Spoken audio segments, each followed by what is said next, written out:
Conversations with an Alien God, Book 3, Chapter 2 by Neil Donald Walsh. What does the past have to do with the future? When you know about the past, you can better know about all your possible futures. You have come to me asking how to make your life work better. Can you help? Tell me about sex the way you do? I don't think so. It will be useful for you to know how you got to where you are today. I would speak to you of power and of strength and the difference between the two. And I would chat with you about this Satan figure you have invented, how and why you invented him, and how you decided that your God was a he and not a she. Is neither. I would speak to you of who I really am, rather than who you have said I am in your mythologies. I would describe to you my big name C in such a way that you will gladly replace the mythology with the cosmology, the true cosmology of the universe, and its relationship to me. I would have you know about life, how it works, and why it works the way it works. This chapter is about all those things. When you know those things, then you can decide what you wish to discard of that which your race has created. For this third portion of our conversation, this third book is about building a newer world, creating a new reality, which will be worse maybe. You have been living too long, my children, in a prison of your own device. I don't believe so. It's time to set yourself free. It's just like parrot eats the maize, and then the parakeet gets all the fame and the blame. You have imprisoned your five natural emotions, repressing them and turning them into very natural emotions, which have brought unhappiness, death, and destruction to your world. The model of behavior for centuries on this planet has been do not indulge your emotions. If you are feeling grief, get over it. If you are feeling angry, stop it. If you are feeling evil, envious, be ashamed of it. If you are feeling fear, rise above it. If you are feeling love, control it, limit it, wait with it, run from it, do whatever you have to do to stop from expressing it. Full out, right here, right now. It's time to set yourself free. And truth, you have imprisoned your holy self, and it's time to set yourself free. I'm starting to get excited here. How do we start? Where do we begin? And a brief start of how it all got to be this way. Let us go back to the time when your society reorganized itself. That's when man became the dominant species and then decided it was inappropriate to display emotions, or in some cases to even have them. What do you mean when society reorganizes itself? What are we talking about here? In an earlier part of your history, you lived on this planet in a matriarchal society, a female society. Then there was a shift, and the patriarchy emerged. When you made that shift, you moved away from expressing your emotions. You labeled it weak to do so. It was during this period that males was invented the devil and the masculine god. Males invented the devil? Yes, Satan was essentially a male invention. Ultimately, all of society went along with it. But the turning away from emotions and the inventions of an evil one was all part of a male rebellion against the matriarchy. A period, I think, started in Orion. It was not even Earth, but Orion. A period during which humans ruled over everything from their emotions. They held all government posts, all religions, positions of power, all places of influence and commerce, science, academics, or healing. What power did man have? None. Man had to justify their existence, for they had very little importance beyond their ability to fertilize female eggs and move heavy objects.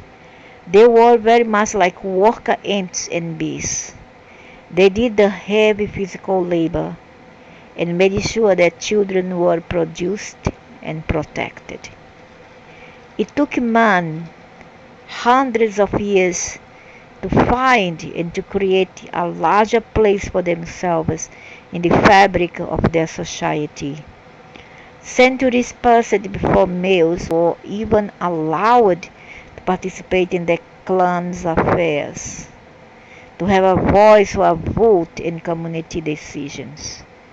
They weren't considered by humans to be intelligent enough to understand such matters. Well, based on what we see right now in the world, were they wrong? Boy, it's difficult to imagine that any society would actually prohibit one whole class of people from even voting based simply on gender. Oh, wait until you see the suffragist, the suffragist of England, North America, who have to fight on the streets for a right of a vote. Every dog has its day. That's much I can say. I like your sense of humor about this. I really do. Shall I go on, please? Centuries more passed before they could think of actually holding the positions of leadership for which they finally had the chance to vote. Other posts of influence and power within their culture were similarly denied them. This started in Orion, among the reptilian queens and her workers and her daughters. When males finally obtained positions of authority within society, when they at last rose above their former place as baby makers and visual physical slaves, it is to their credit that they did not even turn the tables on humans, but have always accorded females the respect, power, and influence that all humans deserve. Oh, wait a minute, this is what the dude say here. When males finally obtained positions of authority within society, when they at last rose above their former place as baby makers and visual physical slaves, it is to their credit that they did not even turn the tables on humans. Oh, they did not. Look around. Even women buried behind their backyards. From centuries ago, this has been happening.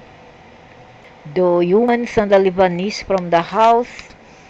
Her family inquires about her. The male would tell, oh, she ran away from home.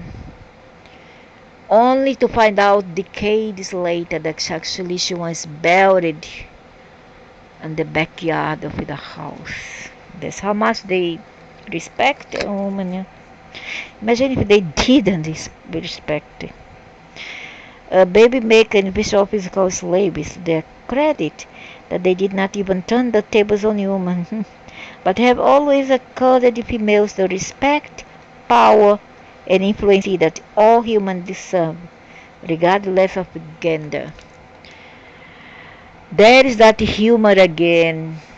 Oh, I'm sorry. Do I have the wrong planet? Let's get back to our narrative, but before we go on about the invention of the devil, let us talk a bit about power, because this, of course, is what the inventions of Satan was all about. You are going to make the point now that man have all the power in today's society, right? Let me jump ahead of you and tell you why I think this happened. You said that in the matriarchal period, men were very much like workers' bees, serving the queen bee. You say they did the difficult physical work, and I make sure that children were produced and protected. And I felt like saying, so what's changed? That's what they do now. Hello? They hold the economic power and the politics power, you better demand. And much more, huh? Males hold it much more. They have it bigger than the human.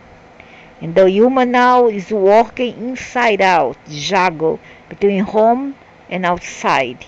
Okay? Do you see this woman nowadays what? The child bearer, the child raiser, the bill payers, etc. And I bet that many men would probably say that not a great deal has changed, except that man had extracted price for maintaining their thankless role. They do have more power. Actually, most of the power, if not all the power. Okay, most of the power, but the irony I see here is that both genders think they are handling the thankless tasks, while the others having all the fun. Men resent the human who are attempting to take back some of their power, because men say they'll be damned if they will do all that they do for the culture, and not at least have the power it takes to do it. Human resent men keeping all the power, say they'll be damned if they continue doing for the culture what they do and still remain powerless. You have analyzed it correctly, and both men and human are damned to repeat their own mistakes in a needless cycle of self-inflicted misery until one side or the other gets that life is not about power but about strength. Tell that to the men. And that you both see that it's not about separation but unity. For it is the unity in the unity that inner strength exists, in the separation that it dissipates, leaving one feeling weak and powerless and hence struggling for power. I tell you this, heal the rift between you and the illusion of separation, and you shall be delivered back to the source of your inner strength. That's where you will find true power, the power to do anything, the power to be anything, the power to have anything. For the power to create is derived from the inner strength that is produced through unity. This is true of the relationship between you and your God, just as it is remarkably true of the relationship between you and your fellow humans. Stop thinking of yourself as separate, and all the true power that comes from the inner strength of unity is yours. As a worldwide society and as an individual part of the whole, to wield as you wish.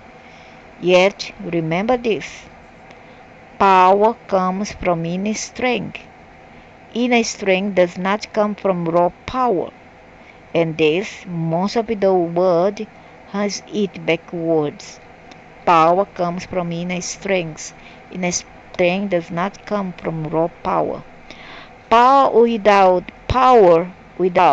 inner strength is an illusion.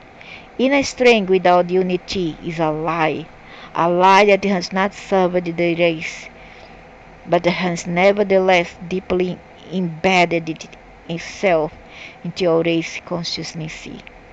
For you think that inner strength comes from individuality and from separateness, and that's simply not so. Separation from God and from each other is the cause of all your dysfunction and suffering. Still, separation continues to masquerade as strength. And your politics, your economics, and even your religions have perpetuated the lie. This lies the genesis of all wars and all the class struggles that lead to war, of all animosity between races and genders, and all the power struggles that lead to animosity, of all personal trials and tribulations, and all the internal struggles that lead to tribulations. Still, you cling to the lie tenaciously, no matter where you have seen it lead you, even as it has led you to your own destruction. Now I tell you this, know the truth, and the truth shall set you free. There is no separation, not from each other, not from God, and not from anything there is. This is truth I will repeat over and over on these pages. This observation I will make again and again. Act as if you were separate from nothing and no one, and I will heal your word tomorrow. This is the greatest secret of all time. It's the answer for which man has searched for millennia. It's the solution for which he has worked, the revelation for which he has prayed. Act as if you were separate from nothing, and you hear the word. Understand that it's all about power with, not power over. Yeah, bravo, correct, beautiful. Thank you. I got that. So getting back. First it was females who had power over males, and now it is the other way around, and males invented the devil in order to wrest this power away from the female tribal or clan leaders. Yes, they used fear because fear was the only tool they had. Again, not much has changed. Man do that to this day, sometimes even before appeals to reasons are tried. Man uses fear, particularly if they are the biggest man, the stronger man, or the bigger, stronger nation. Sometimes it seems actually ingrained in man. It seems cellular. Might is right, strength is power. Yes, this has been the way since the overturn of the matriarchy. How did it get that way? That's what his story is all about. Then go on, please.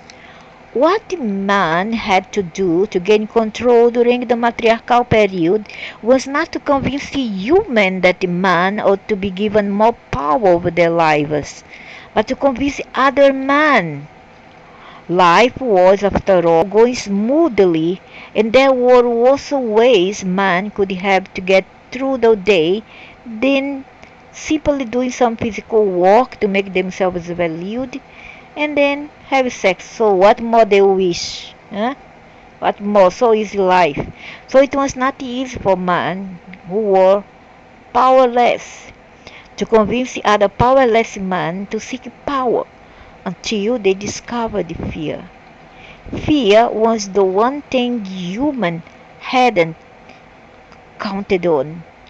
It began, this fear, with seeds of doubt sown by the most disgruntled among the males, and usually they are the ugliest ones, frustrated ones. These were usually the least desirable, yeah, all like that, of the man. The unmasked ones, the unadorned, or let's say the ugly ones, no handsome ones. Let's go straight to the point.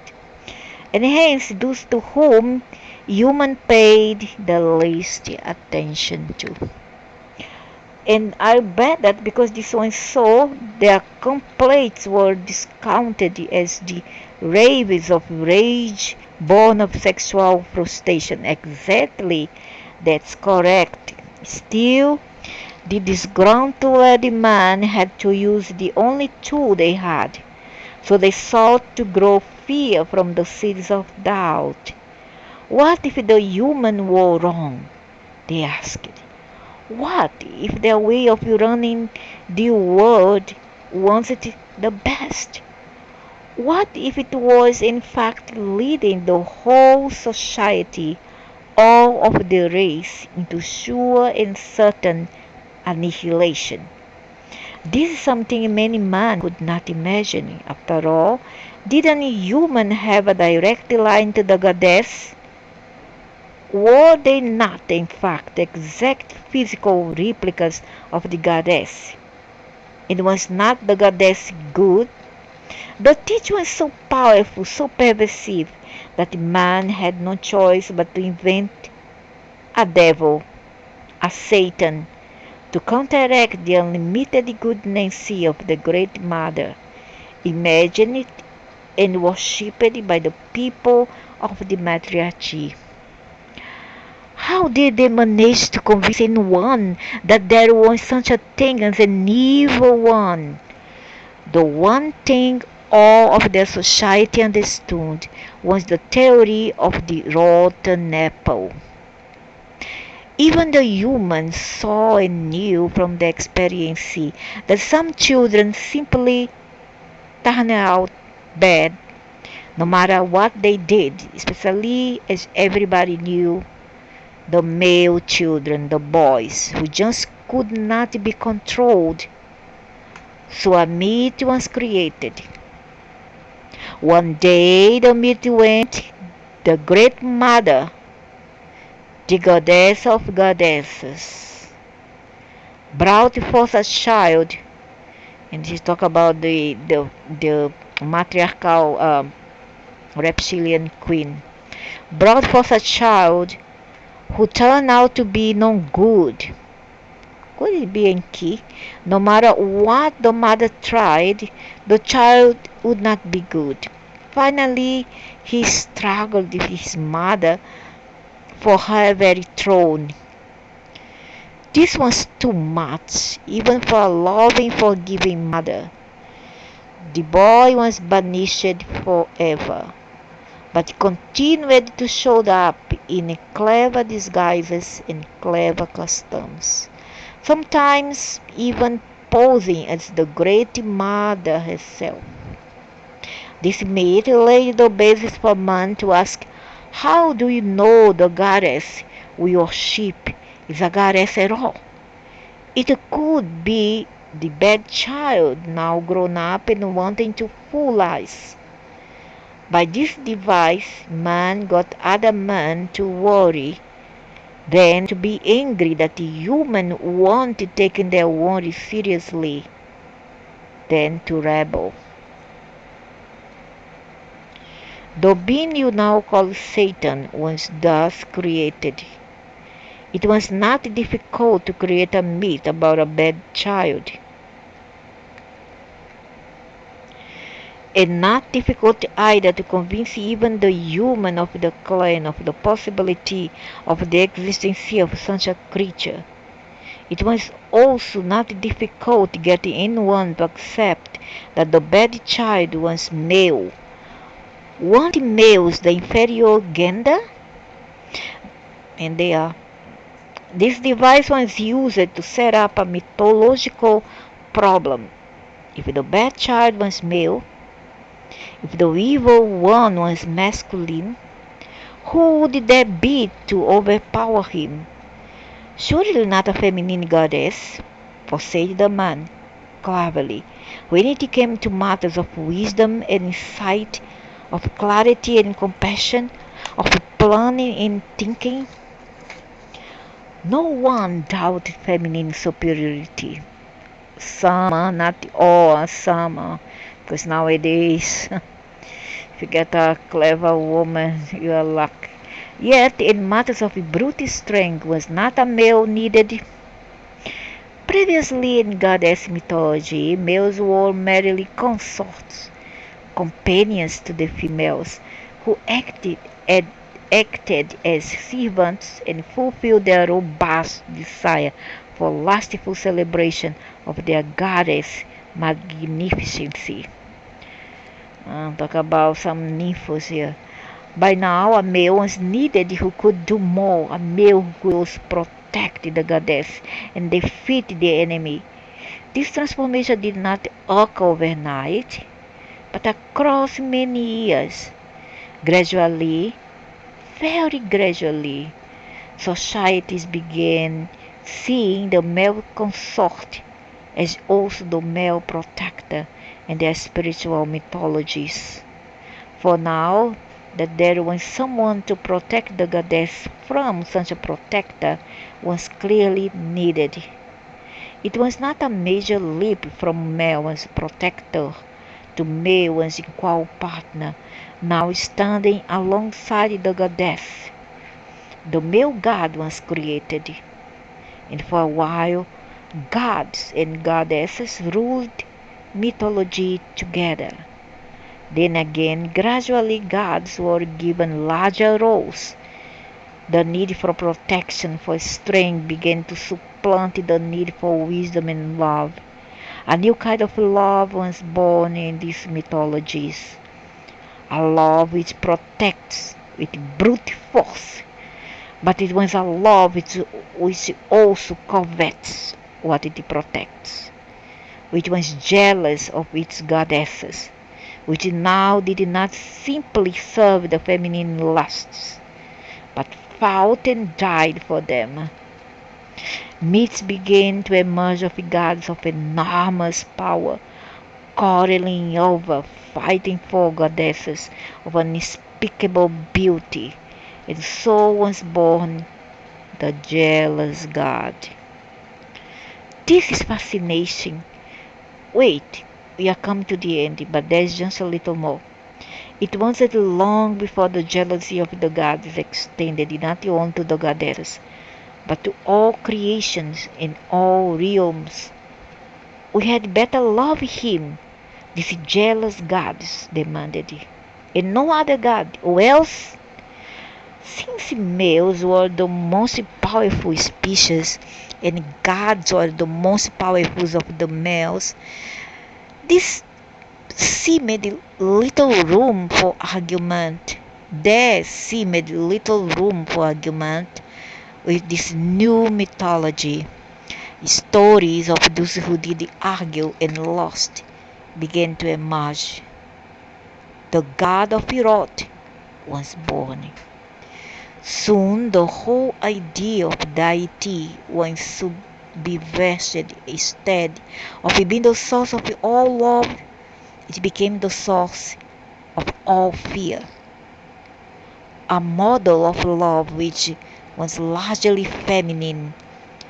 The endlessly tolerant love of a mother for a child, and yes, even of a human for her not too bright, but after all, useful man, was replaced by the jealous, wrathful love of a demanding, intolerant God who would brook no interference, allow no insouciance, I know no offense.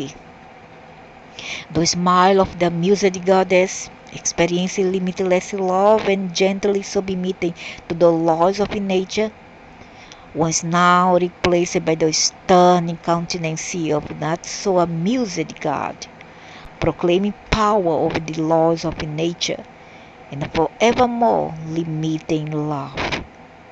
This is the God you worship today, and that's how you got where you are now.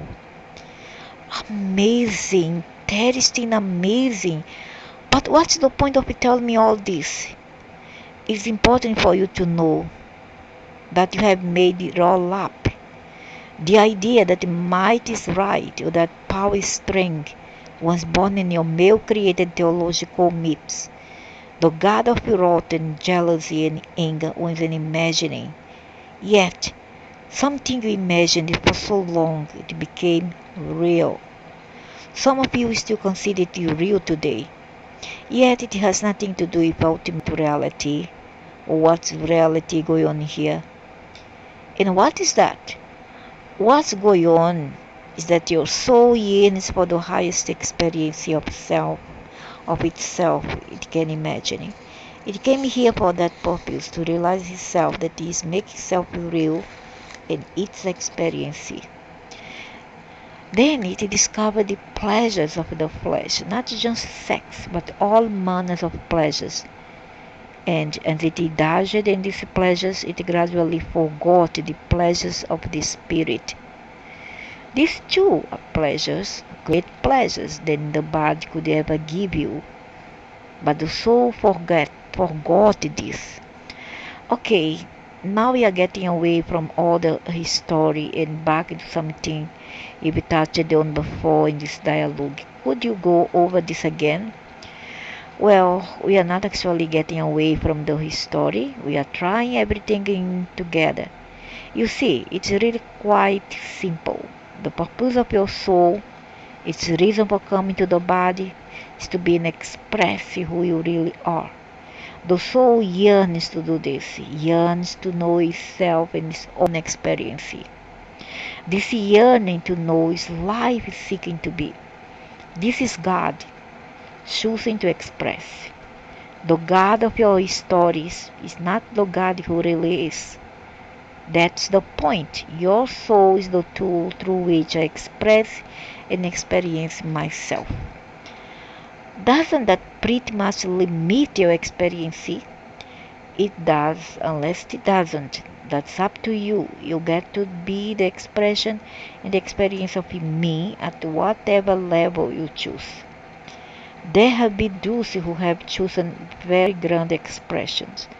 They have been known higher than Jesus the Christ, though there have been others who have been equally as high. Christ is not the highest example. He is not God made man. Christ is the highest example. He is simply not the only example to reach that highest state. Christ is God made man. He is simply not the only man made of God.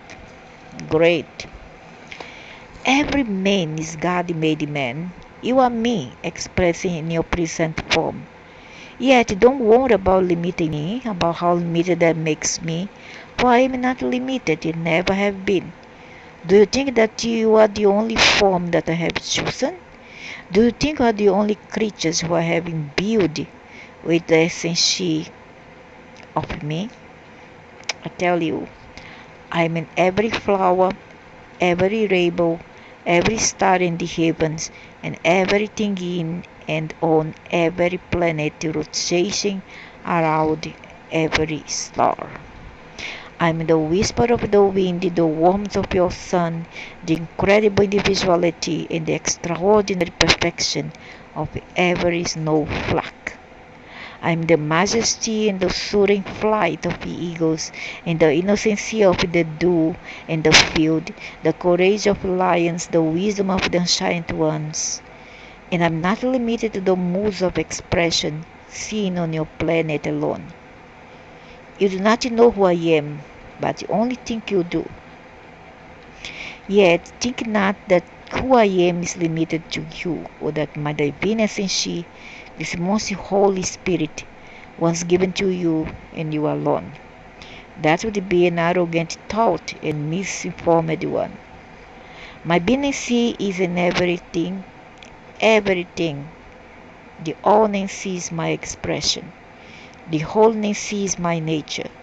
There is nothing that I am not, and something I am not cannot be. My purpose in creation you, my blessed creatures, one so that I might have an experience of myself as the creator of my own experience. Some people don't understand. Help all of us to understand. The one aspect of God that only a very special creature could create was the aspect of myself as the creator. I am not the God of my mythologies, nor am I the goddess. I am the creator, that which creates. Yet I choose to know myself in my own experience. Just as I know my perfection of designing through a snowflake, my awesome beauty through a rose, so too do I know my creative power through you. To you I have given the ability to consciously create your experience, which the ability I have. Through you I can know every aspect of me, the perfection of the snowflake, the wholesome beauty of the rose, the courage of lions, the majesty of eagles, all resides in you. In you I have placed all of these things, and one thing more, the consciousness to be aware of it. Thus have you become self-conscious, and thus have you been given the greatest gift, for you have been aware of yourself, being yourself, which is exactly what I am. I am myself, aware of myself, being myself. This is what is meant by the statement, I am that I am. You are that part of me which the awareness experienced. And what you are experiencing and what I am experiencing through you is me creating me. I am in the continual act of creating myself. Does that mean God is not a constant? Does that mean you do not know what you are going to be in the next moment? How can I know? You haven't decided yet. Let me get this straight. I'm deciding all this. Yes. You are me choosing to be me. You are me choosing to be what I am and choosing what I'm going to be. All of you collectively are creating that. You are doing it on an individual basis as each of you decides who you are and experiences that. And you are doing it collectively as the co-creative collective being that you are. I think that they mean that they created this farm here, aliens create farm for us to express, and they want to know what it can be, what it can express, and so they come here to study us, to see how the library is doing, how the farm is doing, etc. I am the collective experience of the lot of you, and you really don't know who you are going to be in the next moment. I was being light-hearted a moment ago. Of course I know. I already know all of your decisions, so I know who I am, who I have always been, and who I will always be. How can you know what I'm going to choose to be, do, and have in the next moment? Much less what the whole human race is going to choose. Because it's already programmed what? Simple. You have already done the choosing. Yeah, configuration is a computer disk. It seems like a chip, something like that, a program, hologram. You already done the choosing. Everything you ever going to be, do or have, you have already done. You are doing it right now. Do you see? There is no such thing as time. This too we have discussed before. Is worth reviewing here. Yes, tell me again how this works. Past, present, and future are concepts you have constructed. Realities you have invented in order to create a context within which to frame your present experience. Otherwise, all of our experiences will be overlapping. They actually are overlapping. That is happening at the same time. You simply don't know this. You have placed yourself in a perception shell that blocks out the total reality. I have explained this in detail in book 2. It might be good for you to reread that material in order to place what's being said here into context. The point I'm making here is that everything is happening at once. Everything. So yes, I do know what I'm going to be, what I am and what I was. I know this always. That is always. And so, you see, there's no way you can surprise me. Your story, the whole worldly drama was created so that you could know who you are in your own experience. It has been designed to help you forget who you are, so that you might remember who you are once again when created. Because I can't create who I am if I am already experiencing who I am. I can't create being 6 feet tall if I'm already 6 feet tall. I want to be less than 6 feet tall, at least think that I am. Exactly. You understand it perfectly. And since it's the greatest desire of the soul, God, to experience itself as the creator. And since everything has already been created, we have no choice other than to find a way to forget all about our creation. I'm amazed that we found a way trying to forget that we are all one, and that the one of us which we are is God. Must be like trying to forget that a pink elephant is in the room. How could you be so mesmerized? Well, you have just touched on the secret reason for all of physical life. It's life in the physical which has so mesmerized you, and rightly so, because it is, after all, an extraordinary adventure. What we use it here to help us forget is what some of you would call the pleasure principle. The holistic nature of all pleasure is that aspect of pleasure which causes you to create who you really are in your experience right here, right now, and to recreate and recreate and recreate again who you are at the next highest level of magnificency. That's the highest pleasure of God. The lower nature of all pleasure is that part of pleasure which causes you to forget who you really are. So when you are being bad, we are with a lower nature of ourselves, lower nature of pleasure. Not condemn the lower nature, for without it you could not experience the higher. It's almost as if the pleasures of the flesh first cause us to forget who we are, then become the very avenue through which we remember. Yeah, because we learn through our mistakes. There you have it. You just said it. And the use of physical pleasure as an avenue to remembering who you are is achieved by raising up through the body the basic energy of all life, or the chakras, the kundalini, etc. This is the energy which you sometimes call sexual energy, and is raised up along the inner column of your being until it reaches the area you call the third eye. This is the area just behind the forehead, between and slightly above the eyes. As you raise the energy, you cause it to course all through your body. It's like an inner orgasm. How is this done? How do you do that? You think it up. I mean that, just as I said, you literally think it up.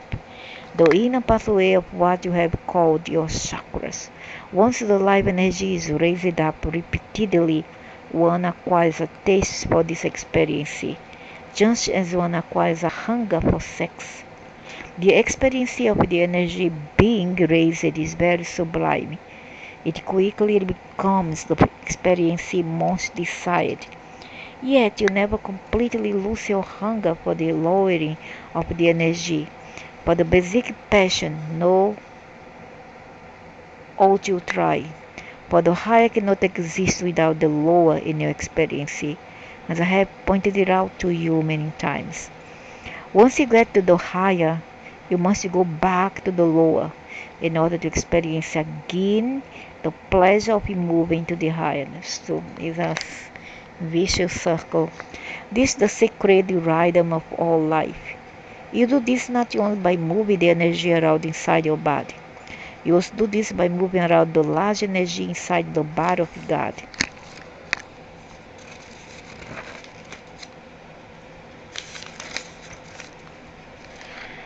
You incarnate as lower forms then evolve into higher states of consciousness.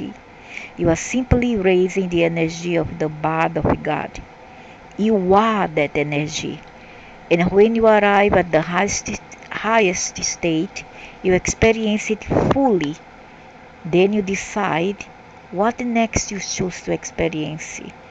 And where in the realm of relativity you choose to go in order to experience it. You may wish to again experience yourself becoming yourself. It's a grand experience indeed, and so you may start all over again in the cosmic wheel. Is this the same as the karmic wheel? No, there's no such thing as a karmic wheel, not the way you have imagined it. Many of you have imagined that you are on not a wheel but a treadmill in which you are walking off the debts of past actions and try valiantly not to incur any new ones. This is what some of you have called the karmic wheel. It's not so very different from a few of your Western theologies. For in both paradigms, you are seen as an unworthy sinner seeking to gain the purity to move on to the next spiritual level.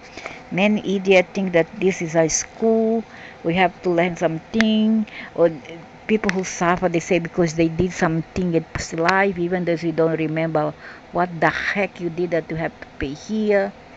When you do something evil here and then you pay later in the future, then we can understand, yeah, because I have been an idiot, I have been an asshole in the past, yeah, and that's why I'm suffering. But then when you haven't been all this and you still suffer, then how to explain it?